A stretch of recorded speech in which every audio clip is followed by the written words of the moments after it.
dalam pesugihan itu ada kesepakatan antara si Pak Surat dengan makhluk gaib tersebut, yaitu dengan kesepakatan apabila memenuhi kebutuhannya si makhluk gaib itu, bahkan kamu bisa lebih kaya. Tapi kesepakatannya adalah meminta tumbal, yaitu tumbalnya adalah anaknya sendiri.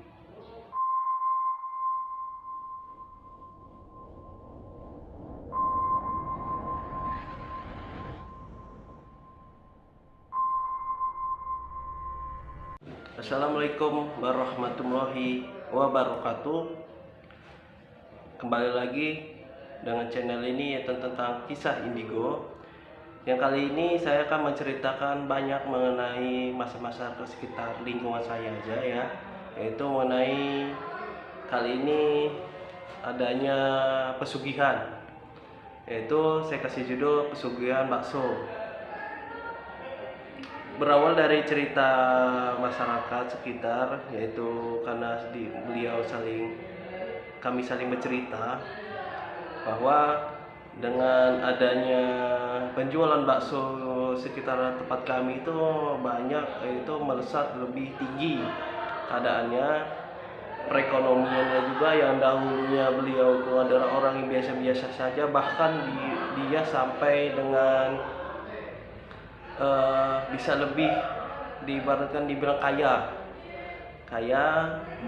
banyak ya, apapun yang dia inginkan dengan kebutuhan dia itu sekarang sudah ada, beda dengan dahulu. Itu informasi dari masyarakat sekitar. Jadi bahwa pesugihan bakso ini berawal dari adanya masyarakat yang melihat keadaan si tukang bakso, sebut saja dia namanya Sureti, kalau nggak salah kemarin namanya Pak Suret ya. Pak Suret ini beliau dahulunya adalah hidupnya sangat kesusahan, jangankan dia mau berjualan, kadang dia berpikir mau jualan tuh karena harus pakai modal. Nah, dia karena jual baksonya itu sepi di keliling kampung, jarang ada yang beli. Bahkan dia sempat ngeluh, bahkan bercerita banyak lah tentang mengenai yang jelek bagi dia ya dahulunya.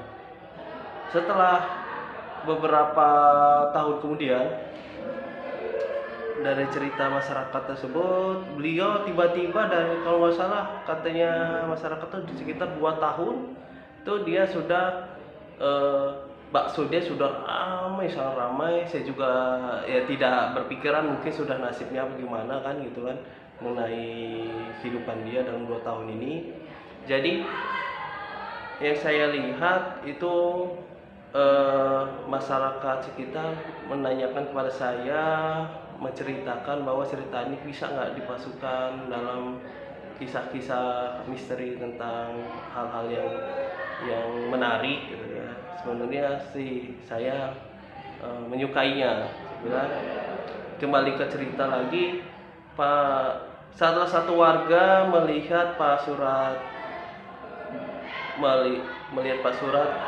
ke arah makam. Waktu itu ke arah makam, dia datang ke arah makam, diikutin oleh warga yang lagi beronda, begitu dengan Pak Tikno sama Pak Bambang. Itu Pak Tikno sama Pak Bambang mengikuti Pak Surat ini ke arah dia pergi kemana gitu. Jadi pas di suatu pohon besar itu Pak Tikno, Pak Surat melihat. Sebenarnya mereka juga takut gitu, karena di suatu pemakaman yang benar-benar angker pada saat itu. Pokoknya warga tidak berani lah kecuali siang hari datang ke tempat itu. Saya kata dia, saya melihat dia keadaan yang mencurigai. Dia membawa sebuah kayak mangkuk gitu, tapi isinya kayak kemenyan, terus dengan arang itu dia memakai sajen memanggil sosok itu dari dalam pohon besar itu.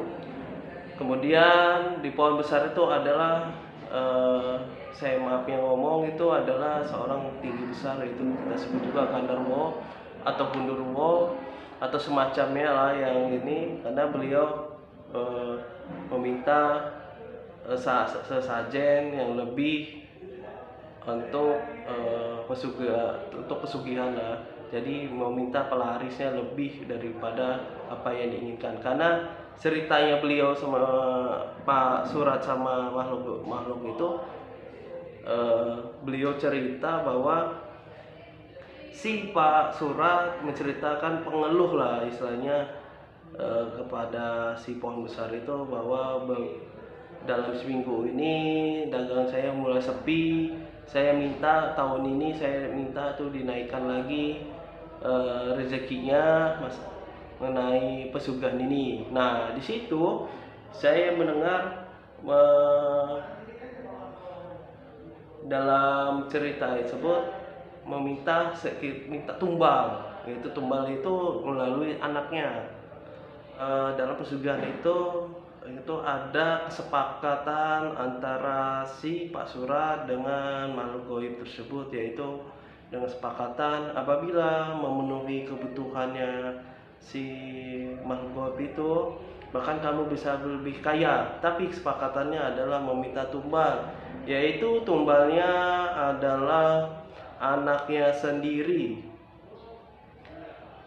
Waktu pertama kali itu anak yang pertama, sekarang ini anak yang kedua, karena ini berpengaruh terhadap kesepakatan mereka. Apabila kesepakatan itu tidak tersepakati atau dia ini tidak konsekuen, bahkan nyawa dia taruhannya, itu kesepakatan antara makhluk gaib dengan si Pak Surat.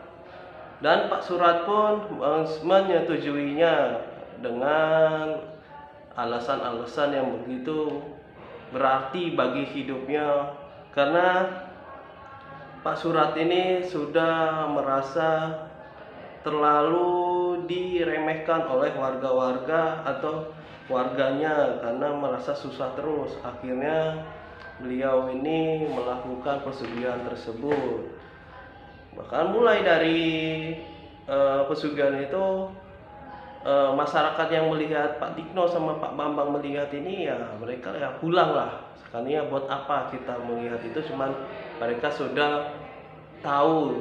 Nah keesokan harinya Pak Surat melakukan aktivitas seperti biasa, dia berdagang bakso. Lalu datanglah karena penasaran melihat warung bakso begitu besar dan begitu ramainya, dia datang melihat dari kejauhan bahwa ini adalah kisah nyata yang dialami oleh masyarakat sekitar mengenai adanya pesugihan bakso. Ya, saya tidak sebutkan beberapa nama-namanya yang lebih dominan kepada orang itu.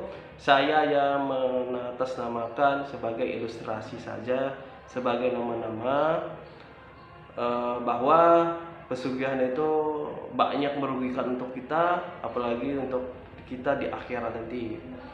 Pada intinya kisah ini juga saya sangat berterima kasih pada kalian sudah menonton video ini secara dari awal sampai habis. Mudah-mudahan ini bisa membantu kalian terus membantu perkembangan untuk saya sendiri dalam video ini. Jangan lupa beri dukungan kepada saya dengan cara subscribe, like dan komen, atau di share, tidak apa-apa, itu lebih bagus untuk saya. Saya akhiri, assalamualaikum warahmatullahi wabarakatuh.